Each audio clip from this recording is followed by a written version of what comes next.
Professor Palmer, I presume. You're a little shorter than I remember, Batman. Glad you're okay, but where have you been, old friend? I'll explain everything. Welcome to Morlaidh. These are the Catarthans.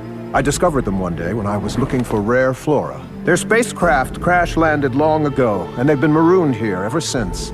I've been trying to help them survive in this hostile jungle. You've seen how tough that can be. Palmer! It looks tough, all right.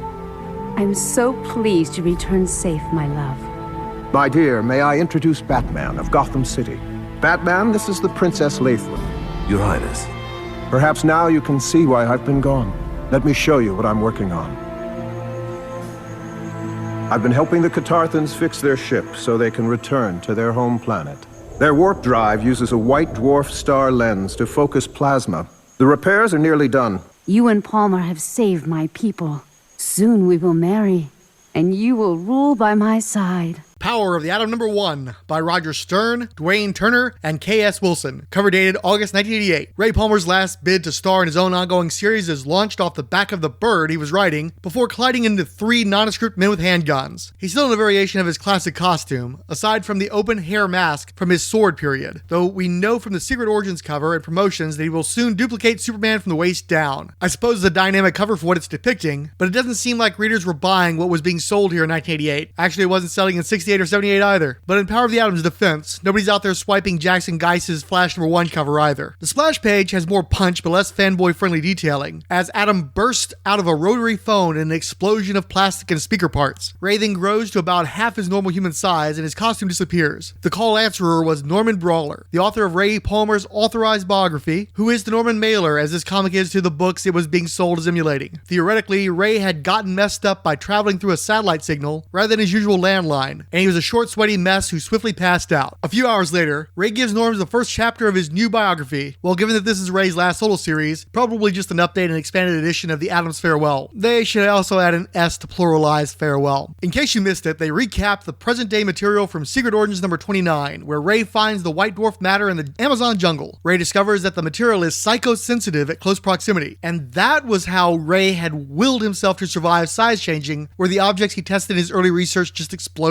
Soon, full-size human Don Bryce stumbled into the shrunken barbarian kingdom of Morlaidh, where the Atom's been sorting and promptly died. Ray knew Bryce as one of his CIA contacts from the old days, and took seriously his warnings of a coming threat. I bet the dying breath part really sold it. Anyway, the Atom mounts a birdie and flies off to survey the area, and finds a base camp where random dudes are planning to napalm the rainforest. It's nighttime, so nobody's going to be doing anything until daybreak, at least. The Atom wisely sabotages the napalm supply, returns to his kingdom, and swiftly crafts a device that uses the white dwarf particle to grow himself and the alien Carthan race that he's been living amongst. Oh, that's not what happened? The Atom just landed on a meeting room table in a sweaty tent at 6 inches tall and yells at Portuguese-speaking workers in English? They can't understand his intent and react especially badly to his chopping at them with a sandwich sword? The Atom decides to investigate the napalm launching device while he's still being actively pursued by a cowardly and superstitious lot with itchy trigger fingers? The napalm suddenly explodes and consumes the entire area? The Atom is knocked out and survives by landing in mud? He wakes up hours later to find New Morlaidh razed with no survivors and a bunch of Carthan remains unidentifiable as, say, his comrade Voss or his lover Princess Laithwin? Is the titular power of the Atom the ability to get everyone you know killed indirectly as a result of your actions while you do literally nothing to help and aren't even an active participant in your singular personal salvation? The one thing the Atom is able to salvage after days sifting through the physical evidence of this abject failure is the white dwarf matter, which he shrinks to tuck into his glove. It takes him days at 6 inches to reach civilization, which leaves him in a delirious state akin to that Tales of the Black Freighter dude. In the second most unlikely coincidence in human history, the Atom accidentally walks into a police station where the main guy from the rainforest clearing camp is the first person he sees. Ray picks another fight with a bunch of armed Brazilians that only leads to his wrecking havoc and flinging the business end of their pistols. This time, he he finds a rotary phone in an office and calls the first number he can think of, his biographer that he only met in the first Sword of the Atom special. Also, Norm bought Ray's old house from Ray's old lady at a good price when she moved to Shopton after Ray lost it in the divorce settlement that Ray triggered when he completely abandoned his wife for the princess that he also just lost. I'm thinking Roger Stern learned a lot of wrong-headed lessons from Born Again, not the least being that we already knew that he wasn't Frank Miller from how laughable it was when they tried to sell Power of the Atom as being on a par with Batman stories we're still talking about decades later. Actually, the ironic part is that even DC knew better because they left year one off the Atom ads. Because we haven't made Ray Palmer look bad enough so far and robbed the story of most of its impact by telling it in flashback, the Atom costume and White Dwarf material get lost in the carpet somewhere. Ray and Norm can't find it. Also, it looks like maybe the CIA engineered the whole thing and the Atom predictably jumped through every one of their hoops. Ray is still at child size like Scott Lang in that lame Ant-Man sequel and gets so mad at how badly he screwed everything up that he breaks the fireplace with his otherwise futile punch of frustration. So hey, the not as tiny as usual Titan got super strength. You totally want to buy this guy's book because he's got the totally unique power of super strength now, right?